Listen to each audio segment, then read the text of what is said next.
Hello, இது எங்கள் தெரு பள்ளிவாசலில் இருக்கிறேன். இப்போ எங்கள் ஹாஜியாத்தையும் கூப்பிட்ருக்கேன். அவருக்கு 500 காசும் கொடுத்துருக்கேன்.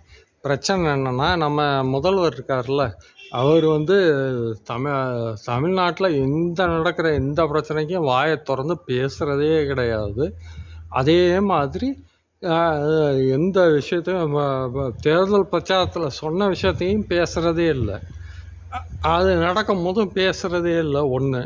ரெண்டாவது, நம்ம ஊர்லேயும் தாவேக்கா ஆளுக்க இருக்காங்க. அவங்க சொல்கிறாங்க, திரிஷா சைமினா பண்ணிட்டாங்க நம்ம முதல்வருக்குன்ட்டு.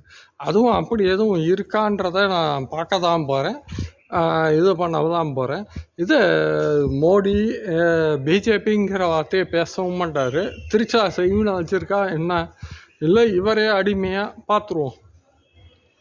நான் செக் பண்ணிட்டு அப்புறம் உங்களுக்கு சொல்கிறேங்க.